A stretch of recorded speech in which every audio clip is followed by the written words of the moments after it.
Each year, Microsoft Research hosts hundreds of influential speakers from around the world, including leading scientists, renowned experts in technology, book authors, and leading academics, and makes videos of these lectures freely available.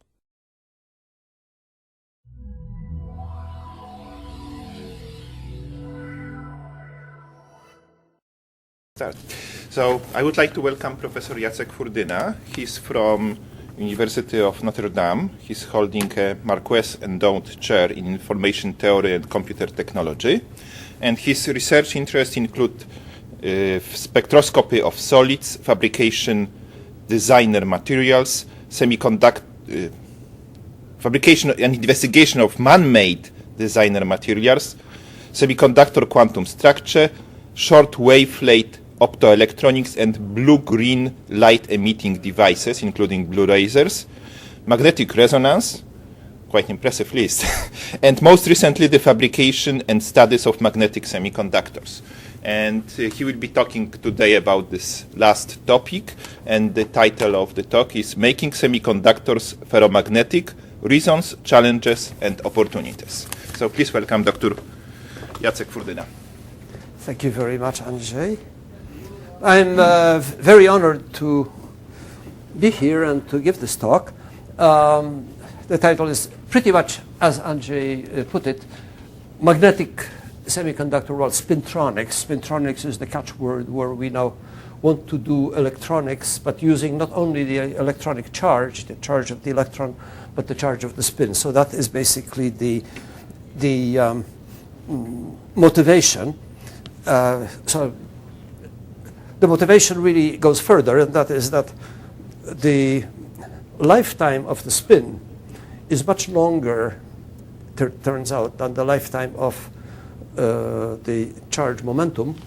And as a consequence, it is thought that we can harness the spin as a form of information because that information stays longer in the material. But this is very speculative, and I think the time between this now and that it might become reality is probably 10 years. No one really seriously thinks of making a spin transistor, although this has been thrown around, because that would really mean, even if it were to be comparable or maybe a little bit better than the transistor, that would of course mean remaking the whole infrastructure of silicon industry, which of course is not going to happen.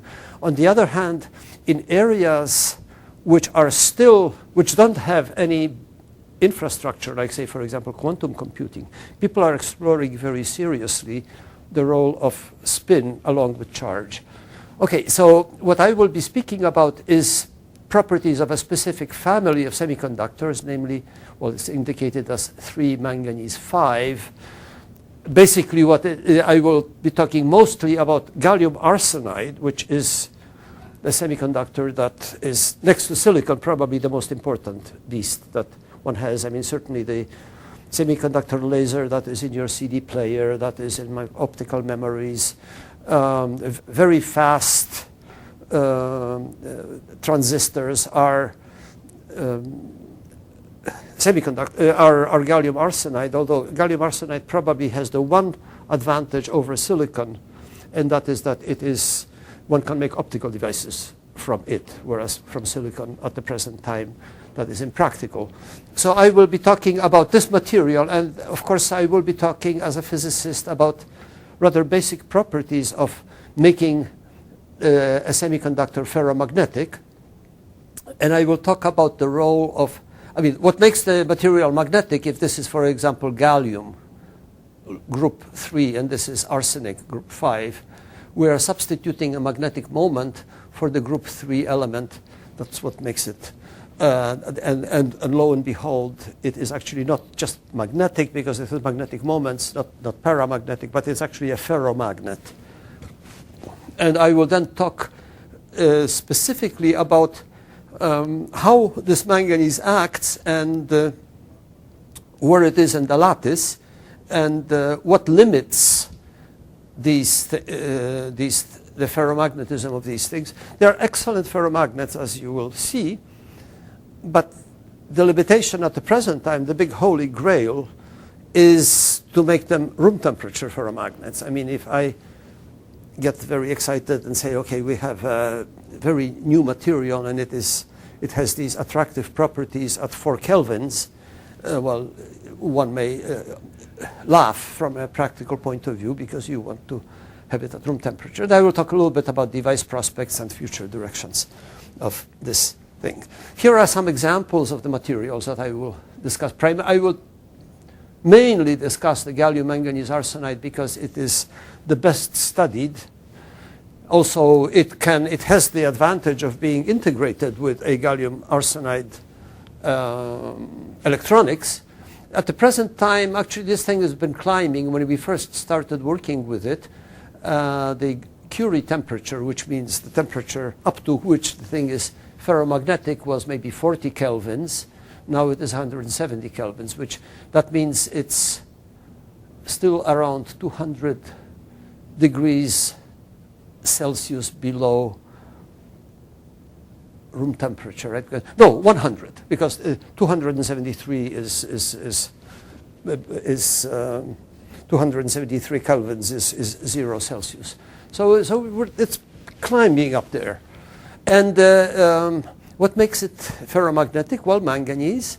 Manganese goes into the system as a divalent, in a divalent state, which means 2 of the valence electrons are removed.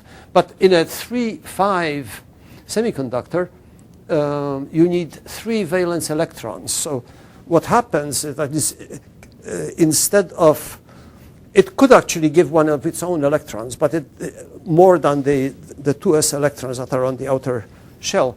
But it actually grabs an electron from the bonds and becomes, and in so doing, it acts as an acceptor. So it is a magnetic moment, but it also, in order to complete the bond, it needs an extra electron, and it borrows that electron from the valence band.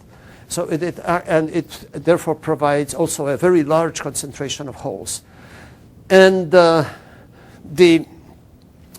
ferromagnetism that arises, I mean, this is an expression for the Curie temperature, that the more manganese you have in the system, the higher will be the Curie temperature. The more holes you have in the system, the higher will be the Curie temperature. Now, it seems that I just said that manganese provides a hole, but there are all kinds of pitfalls, and God is not exactly on your side in tampering with nature, because you're making a semiconductor ferromagnetic, which was not maybe such a natural act. Maybe it's an unnatural act. But basically what we want is we want to get as much manganese into the system and as many holes. And we have to recognize that the reception is unfriendly. I mean, manganese doesn't quite, a group 2 element doesn't quite belong in a group 3 system, so we have to play tricks. Now, and the tricks we play is, I should say how this is made. Typically, when you grow gallium arsenide, you grow it at about 600 degrees Celsius, and we grow it by molecular beam epitaxy, which means you have sources of gallium and arsenic, and they sit on they fall on a substrate, which is also gallium arsenide, let us say, and they form a perfect crystal, which is completely synchronous with the underlying lattice. But to incorporate manganese, you need to use a non-equilibrium technique. Already this molecular beam epitaxy, which I mentioned, is non-equilibrium because you have atoms flowing in, and before the atoms migrate and find their right position, as they would in a, for example, if you're pulling a crystal, there are more atoms coming and they will clamp it in place. But that is not sufficient here, because you really want a very non-equilibrium system. So this means that we have to, in order to incorporate manganese, we have to reduce the mobility of manganese and not give it any chance to orient itself and to find the right position. We need to So we do it at low temperature, so that the manganese has rather low mobility on the surface, and before it even has a chance to move, there is gallium and arsenic coming. Yes, please. Is the manganese interstitial, or is it part of the... Part of the lattice. It's a simple cubic? I mean, it's an excellent question, because ideally what I've been talking about right now is part of the lattice, and I will bring the absolutely insidious evil role of interstitials, which limits our incorporation into the system.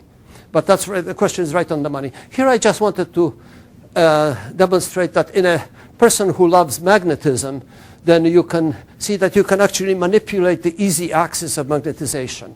If I grow gallium manganese arsenide on gallium arsenide, gallium manganese arsenide has a slightly larger lattice parameter, but it has to comply with the dimensions of the unit cells of the crystal that is below it. So as a consequence, it is under compression, and the cells are actually tetragonally distorted. And that, I will not really go through the details of this other than just to say that the easy axis of magnetization in this particular case turns out to be such that it is in the plane.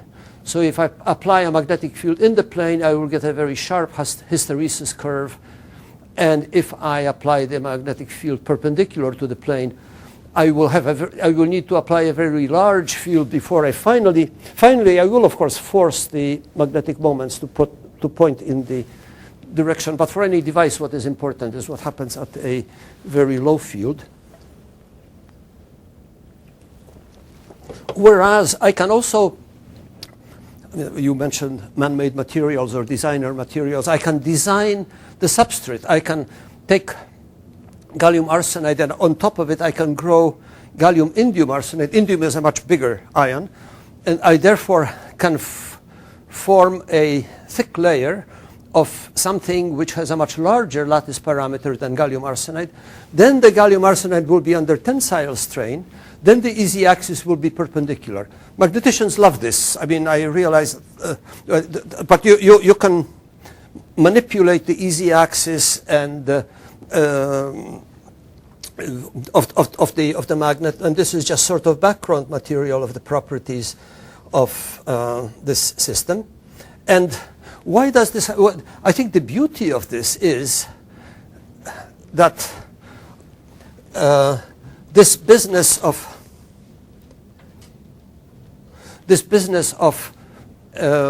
the easy axis being one way or the other when it is under compressive or tensile strain is really a consequence of semiconductor physics. This is magnetism, but it's a concept of semiconductor physics, because the communication between one manganese ion and another is really communicated through the holes. And obviously there are many holes in my talk now that in the interest of time that I'm not going into, but this is a so-called this is a well-known interaction in magnetism, that a carrier carries the information about the orientation of the spin from one position to the other as it moves around.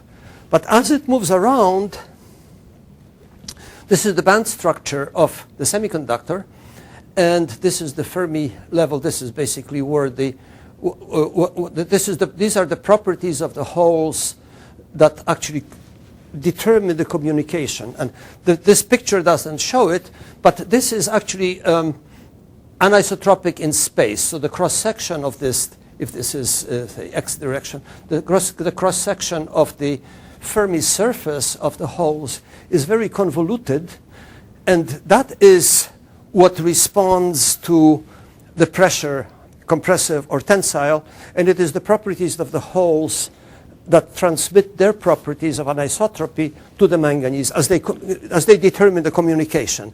So when I apply a compressive strain, then I do something to the valence band. It doesn't really show what I do, but I do something, and that something is decisive. And that actually is the reason that I've changed the properties and the symmetry of the holes, which will then affect the easy axis of the system. And if I put and apply a tensile strain, this is the so-called heavy hole band, and this is the light hole band, and they do something else, and that actually can be shown. I haven't shown it, but it can be shown that it will lead to the magnetization normal to the surface. I am just being rather descriptive rather than in depth, because we would never get through the subject. So, okay, we want to make as high a Curie temperature, as high a transition temperature from ferromagnetism to paramagnetism as we can. And we showed that it is proportional to as much manganese as you can get in as many holes as you can get in. This is one of the oldest diagrams that is actually very telling. Because this material was invented in Japan, not invented or discovered. We were the first to grow it in the US. But here this is the concentration of manganese X in the system, and as I keep increasing the concentration of manganese, you see that the Curie temperature goes up. You also see that the hole concentration goes up because every manganese provides a hole. But then there is a flattening out or a topping off, and then things actually get worse rather than better. So there is a limit. There is something that limits this process. In other words, there is somehow a limit of incorporating manganese. This is an old slide, as I say. So right now, we can probably get in maybe 8% manganese into the system. That's an enormous amount of a foreign element as it is, but then the system essentially says enough is enough, and it begins to deteriorate. So I won't go. I will just skip this because this is just a method to show how we can image magnetic domains. About those concentrations. If I were in standard semiconductors, that would be an excessively high concentration for a doping. Yes. But for these purposes, that's where you get your peak. So it's a very different concentration than what we'd be used to. To dope. To dope. Yeah, this is not. Sometimes they say, well, manganese doped gallium arsenide, but absolutely, this is not a dopant. This is an alloy, and somewhat different rules abide, although not completely different. And we will see that. I'm glad you made that distinction because it sounded like doping. Yeah. It's. I mean, it's an alloy, really. Yeah. I wanted to show you pictures. Don't look on the right side because it's some other situation. I mean, related, but these are pictures of domains. So this is about 1 millimeter by millimeter, and we can image the domains because what happens is that this is a situation where the layer is where the easy axis, that means the magnetization, is in the plane of the layer. But then when the domain ends, then you have fringing fields. And if you're looking from the top, I mean, here is a domain and here's another domain that may end, then there would be fringing fields. And we use certain magneto-optic techniques that are sensitive to magnetic field in this direction, and they rotate light either toward the detector or away from the detector. And what you see here, this outline, which is bright, that means that the magnetic field is coming out in a certain direction. I haven't, again, proved it, but just described it. And then, as I apply a magnetic field in this direction, everything is magnetized, and I have a good... The black arrow indicates the direction of magnetization, and what is, of course, impressive is that this is a very uniform domain. So these are large, you can make very large magnetic domains. As I reverse the field, I have the field applied initially in this direction, and then I bring it down. When I bring it to zero, the hysteresis, the memory in the system, remains, and the domain is exactly like that. But once I reverse the field, eventually it must turn around, and this is the process of turning around, that it forms a domain here that is already turned. This one still remains as was, but you can see here brightness and here darkness, because what I see is the magnetic field coming out of the fringing field, and here is a magnetic field coming in, which will actually rotate the light in a different direction. And I painfully realize that I'm being superficial because I want to hurry through these things, but at least this is good to see. As we keep reversing increasing the field in the opposite direction, you see that this small domain has now grown white, dark, and there is still a remnant of that, but it's being eliminated. Finally, I mean, as I keep on increasing the field, this domain begins to take over, bright, dark. This one is still sort of hangs on, it's somehow pinned, but this one is already reversed because I am reversing the field in the opposite direction. So we have white, which means the fringing field is coming out here, as it was first coming out here, and this is dark. So this is it's a very beautiful way of imaging domains, but the real message here is that these are very beautiful large domains. It's a real ferromagnet. I mean, it's a ferromagnet that you use to stick things on the refrigerator. I mean, it's not a little microscopic inclusion. You can really image it. So from that, it is gallium arsenide. So it's quite a thing. But let us then attempt to increase the Curie temperature, and it doesn't take rocket science to say, okay, Curie temperature is proportional to the concentration of holes, and I will, therefore, why don't I just dope with something else? Dope with something else alongside manganese to increase the number of holes if for some reason this doping, presence of manganese doesn't provide me sufficient number of holes. So a dopant is beryllium, and I didn't really say this, but you can tell, you can measure magnetization by some process, some magnetometer, but you can also measure it in transport. And if I plot resistivity as a function of temperature, the resistivity does something like this. It becomes increasingly resistant as it would in a semiconductor, and eventually it goes down, and there is a cusp, and this cusp is a consequence of spin scattering. There is a big change in the arrangement of spins when it becomes from a paramagnet to a ferromagnet. So we use that as an indication of the Curie temperature. I just wanted to explain that because that is what we need for this particular curve. And then this is actually an undoped, uncodoped gallium manganese arsenide. I mean, because what I'm talking about is that I want to add beryllium and increase the concentration of holes.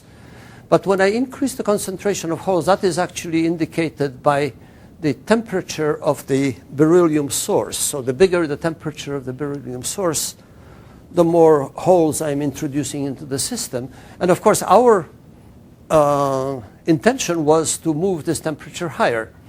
But actually, lo and behold, the Curie temperature, as I increase the number of holes, goes down. So somebody is against you in this process. And but this helped us to identify what is the what is the process. That is, everything depends on where manganese sits in the lattice. We had very naively, in fact, by this formula suggested that manganese goes in the place of gallium, the place of group 3 element, which is indicated by this dot with a center. And this is a face center cubic structure. So there is the red dot here is really on the center of the face away from you. And that where manganese sits there, that's the substitutional manganese. That's something that we assume. But manganese could also be, as there was a question raised, it can also be in an interstitial position. In interstitial positions, when I first encountered interstitials, I thought, okay, but it sort of can be everywhere, but of course it cannot. Interstitials, there are certain positions within the lattice that are sort of empty-ish, where the interstitial atoms can sit, very well defined by the crystal structure. And an interstitial position is absolutely a menace, because it's a free atom with 2 electrons on the outer orbit, and since these electrons don't have any role, they can be ripped off by temperature, particularly at the growth temperature, and they compensate the holes. If there is a hole, an electron will just recombine it and it will plug it up. It will make it useless. So interstitials compensate the holes whose concentration you want to have high. They also, because there are many, many interstitial positions, they can sort of sidle up to the substitutional ion, because the substitutional ion is an acceptor, and therefore it is negatively charged. The interstitial ion is a donor, double donor, therefore it's positively charged, so the Coulomb interaction will bring those together. When they get together, they cancel the magnetic moment, because they tend to align themselves antiferromagnetically. So I'm describing this in detail because this is basically the road of making a semiconductor magnetic. So it turns out our group has actually discovered the role of these interstitials, which are limit the process of incorporation of performance of the material, and also gave us the mechanism on which we need to focus to improve it. There's also a third thing that manganese can do, and that is just simply precipitate out. And it's kind of a sort of a benign tumor. I mean, it doesn't do any harm. It doesn't do much good. It spoils the structure a little bit, but it's not, this is bad.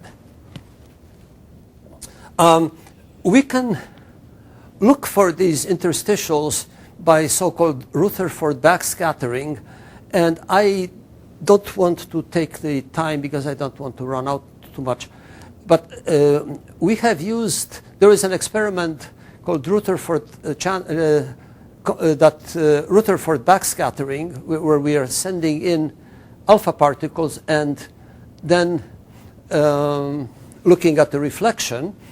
And but this is a channeled Rutherford backscattering, so you actually go around on a very small angle, and if you, for example, are for half a degree here, this will be the reflection will be really sort of level because you're really not channeling. But when you are ideally pointed along the corridor, then the alpha particles can actually go in. But when they go in, they also excite everything in sight along the way, which is element specific, and they can excite characteristic X-rays. Now notice, in this particular case, the interstitials have certain commensurate with the lattice positions that are indicated here schematically. And if you were to send in your beam of alpha particles in this direction, those interstitial atoms are shadowed, and so that you're not going to see anything. So the Rutherford backscattering, which just shows you how you're losing the alpha particles, and the emission that is characteristic of manganese is really basically follows that, which means you really don't see them. But on the other hand, if you send in a beam of alpha particles along along another direction, this is so-called 111 direction, this is 110 direction, so those are different directions of a cubic structure, then, I see something has disappeared here. Then I will actually, when I see the Rutherford backscattering, that has just this shape, But when I'm actually ideally arranged so that I am shooting in this direction, then those interstitials are exposed and they will emit, as they are hit by the alpha particles, they will emit characteristic X-rays. So I actually see that I have, along certain channels, I see an interstitials. That's the way that I can map out where these interstitials are sitting, because it is really very important to control them. And what I wanted to show here, this is a series of Rutherford backscattering. I don't want to really belabor it, but this is the direction 110, the face diagonal of a cube, where the interstitials are exposed. And what I have indicated here is y equal to 0. So that means no beryllium, a little bit of beryllium, a little more of beryllium, and even more beryllium. And as I increase the beryllium, which was our hope to increase the Curie temperature by adding extra holes, I see that this process, which indeed probably adds extra holes, but at the same time it kicks out manganese. It doesn't allow manganese to incorporate itself. So these are really almost textbook pictures. I mean, this is really a very beautiful picture of this channeled experiment. By the way, when we first started doing channel experiments, I actually didn't believe that this would even work, because somehow the crystals do have quite a few defects, and I didn't know that these crystals would really be as good as they are, so that you can do channeled spectra where you can actually send directed beams and the crystal will really act as a perfectly aligned array of atoms. So the point is, I've just been sort of repeating myself, that the interstitials reduce actually seem to reduce the presence of manganese interstitials reduces the hole concentration, which is precisely the opposite of what you wanted, and that the manganese donors, the interstitial atoms which are donors, tend to drift to the acceptors, which are manganese substitutional atoms, and in so doing they form antiferromagnetic pairs. So your concentration of holes goes down when you add more holes, and your concentration of manganese ions, net manganese ions, goes down, and you've done something which is very counterproductive. On the other hand, you've done something that is very enlightening to understand the system, because I don't think well, that's what I've just been showing, that this is the amount of content of beryllium that has been said. This is the fraction of manganese that goes into substitutional positions, and this, we can interpret the channeled spectra by we can say how many manganese are in one position, how many in the other, and that as I increase the dopant, the number of substitutional atoms goes down, the number of interstitials goes up. But what is the real key is that the number of holes, let's just look at the open symbols because they mean something. The number of holes as a function of beryllium is constant. So this is the first such phenomenon that I am aware of, where when you grow a crystal which is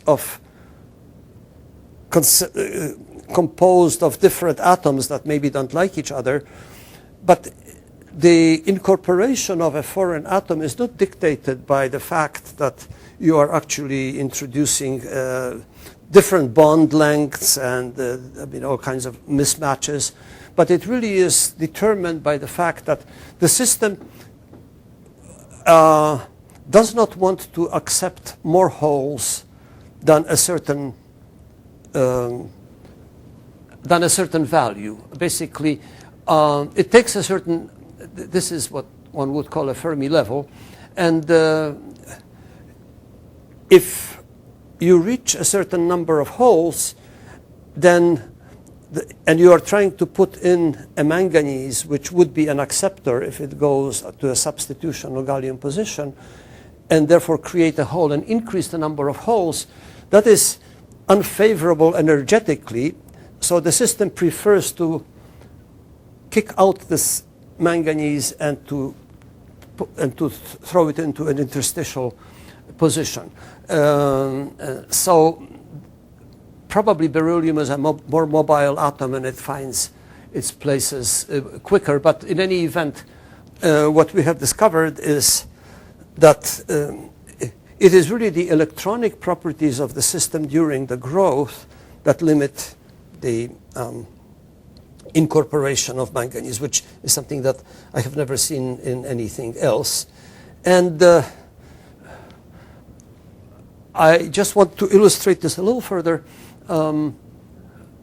If you have an as-grown gallium manganese arsenide, and let's just look at this curve here, and it has a Curie temperature. So this is magnetization measurement of a sample which you just grew, without any beryllium doping now or anything, like just ordinary gallium arsenide. It will have it has a certain Curie temperature. It has been discovered that if you anneal it at a low temperature, about the same temperature as it was grown, the Curie temperature can be actually increased by annealing.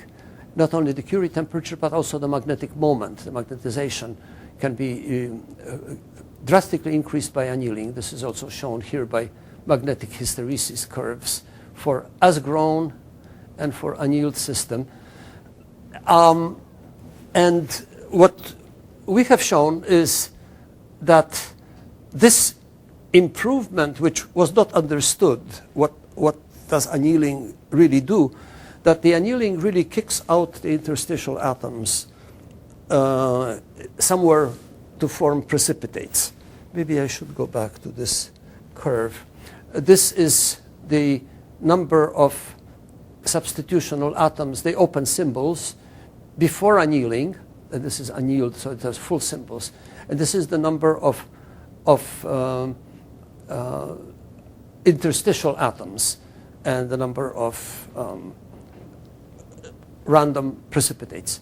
Well, when we anneal, the annealed atoms, the substitutional atoms stay where they were.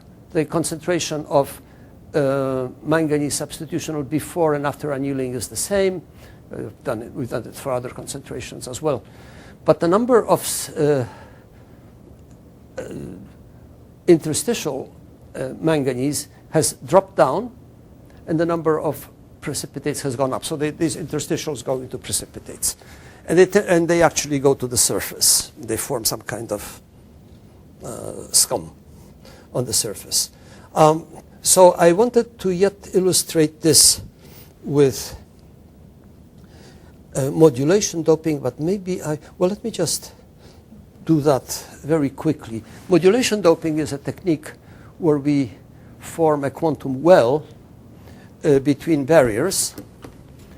So we have a conduction band, which is irrelevant here, and a valence band, which is relevant. Here is aluminum gallium arsenide, and this is gallium manganese arsenide, and you can do all these things with MBE, and we can put a dopant here. So notice if we put beryllium here, we grow in this direction. Gallium aluminum arsenide, which is a barrier, and for some reason we don't, for a reason that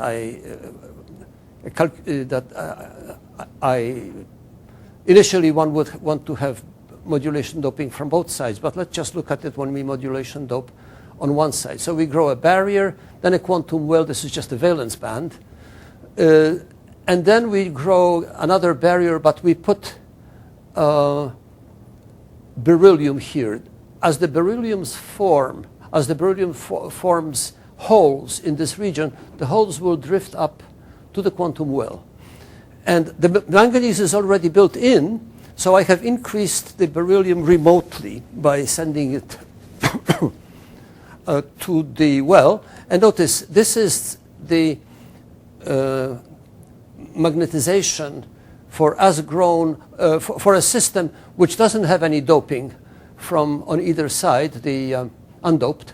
barriers, whereas if I dope it here, I have added holes after these things have been incorporated. So I have really added more holes. They can no longer kick out manganese from their positions. And I have increased the Curie temperature, and that's consistent with what I know. But more consistent with what we have said is, supposing that I actually first put in beryllium in the barrier, and then I deposit the quantum well. As I am depositing the quantum well, the holes from the acceptors here are also running in there. I'm no longer putting beryllium here, so there is no atom versus atom competition. There is really just a competition of having a larger concentration of carriers, and that having holes already prevents the manganese from incorporating itself, so it would not form any more holes.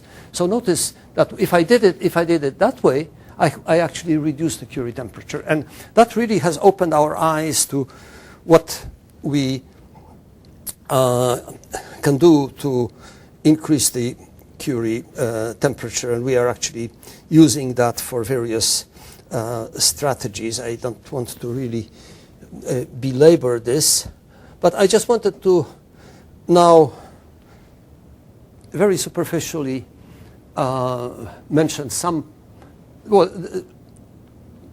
three applications. One of them, this is not really an application or a device, but just a prospect where you can use such a system. This has been done in Sendai in Japan, actually.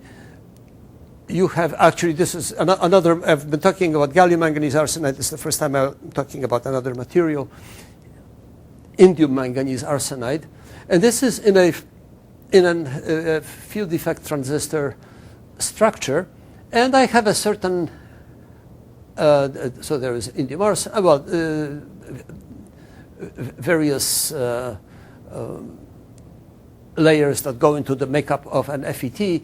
But the important thing is indium manganese arsenide, and I have it here. I can make a magnetization measurement, and it has a kind of a borderline ferromagnetic behavior. Now, if I put this under reverse bias and I lower the concentration of holes in this potentially ferromagnetic material, I just destroy the magnetism completely.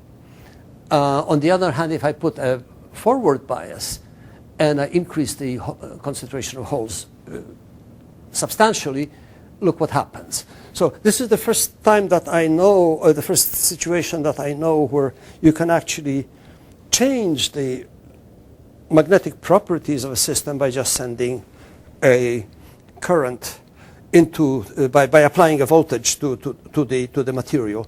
Now, if you have that option, then things like spin valves and other forms of magnetic bit could possibly be made just by changing the voltage. And that's, of course, what we are dreaming of. That may happen in 10 years or so.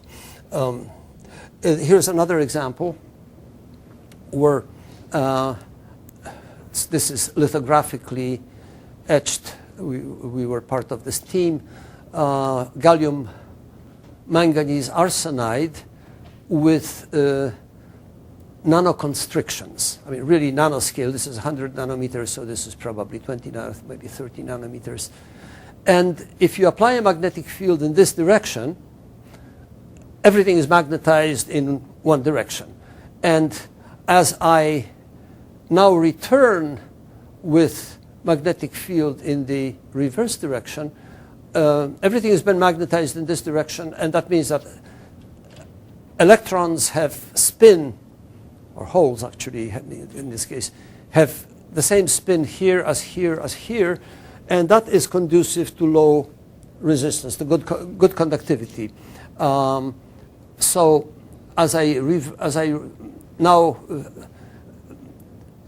so this is very low very low resistance, and as I reverse the magnetic field and I'm moving in this direction, of course to zero, it still stays low, But now when I cross 0, these things which were pointing to the left are now pointing to the right. I have reversed that, but not here, because that domain is pinned by the nanoconstrictions. So what I have is I suddenly jump to a much higher resistance. My colleagues here, say, I think they say, what, 20,000% or 2,000%, which sounds a little more than a factor of 20. But anyway, it's still a big change of resistance, and it persists until I go to a field sufficiently high, so it's sufficient to reverse the magnetization in the central domain, which has been pinned by domain walls, and then it goes down again. So what you have is, again, a possible structure for using in memories and so on. The structure that we have been actually playing around with quite a bit is the study of so-called planar Hall effect in systems which are slightly tilted relative to the crystallographic axis. So the crystallographic axis that everything else I have been showing corresponds to is the so-called 0, 0, 1, the face of the cube, whereas we have cut them intentionally at an angle of 5 degrees, 3 degrees. Not cut them, you buy substrates and then you grow on different tilts. So there are atomic terraces, that's what this actually represents, but the surface is at an angle to the 0, 0, 1 direction. And we see something very interesting. I just wanted to mention the planar Hall effect here. That the planar Hall effect is not really a Hall effect, but it's an electrical configuration where you have a long sample, a slab, and you're sending a current in this direction, but you apply a magnetic field, not like in the normal Hall effect, which is perpendicular to the sample, but in the plane. And this magnetization, this magnetic field is, it causes it's consistent with the easy axis of the plane, and it will cause the easy axis to, as you reverse the magnetic field, to point in one direction, not collinear with the field, but somewhere that is the closest to the field. And then when you reverse the magnetic field, it will just make them flip from one orientation to the other. It's a little bit even unproductive to follow the details, but the important thing is that this manifests itself in a voltage across the device, which can be either of one value and another. If I magnetize the sample and then I return, it stays. The important thing is what happens near 0, because here the magnetization has been actually forced to comply with the direction of the field, but we want it to be along the easy axis, which is chosen by the magnetic anisotropy of the system. But basically, if you look at the black curve, it stays down, then it jumps up to another value because the magnetization has switched from one domain orientation to the other, and it lingers there for a little bit, then it goes down. If I were to stop here and return, I would actually return to this value here. So basically it's a switch, it's a yes-no situation. But in the vicinal structure, here is a comparison of the same sample that has been grown on a tilted substrate and on an ordinary substrate, without really belaboring the point, but rather just showing what just noting the main features. This again is what I have just shown in gallium manganese arsenide. So when I return, I have either this value or this value, and if I were to stop here and return, I would just have this value here. So this is kind of a yes-no system. But in the vicinal case, depending on the history, and I don't want to belabor it with too much detail, but depending on the history, for example, if I go like that, then I jump down. It goes to a certain value. Then if I go and to a higher value of magnetic field and return, it will return to a different value. But the point is, there are 4 values only. It isn't just that it can be anything. And the reason for this is that this effect arises from measuring the voltage from here to here. And this voltage is produced partly by the planar Hall effect, that is, by the magnetization in the plane. But because it is tilted, it is the tilted crystal that causes the magnetization to lie along a crystalline direction rather than along the direction of the surface. And this is how semiconductor films differ from metal films, which like to constrain the film in the surface of the film rather than along a crystalline direction. Here, what emerges in a tilted sample is that I have the magnetization lying at a tilt relative to the sample because it lies along a atomic plane, so it has a component of magnetization also normal to the plane, which does a different thing. It is the cause of the so-called anomalous Hall effect. And this anomalous Hall effect can either have, depending on how I orient magnetic field, it can either be down or up, but without, obviously, I mean, I'm going rather fast through this, but the bottom line is that we have possible 4 combinations of voltage, and what appeals to me here, well, that's, I mean, at 0 field I can get 4 resistances depending on the history of the sample. What appeals to me here is that we have the possibility with this vicinal structure of a 4-valued logic element. I mean, obviously,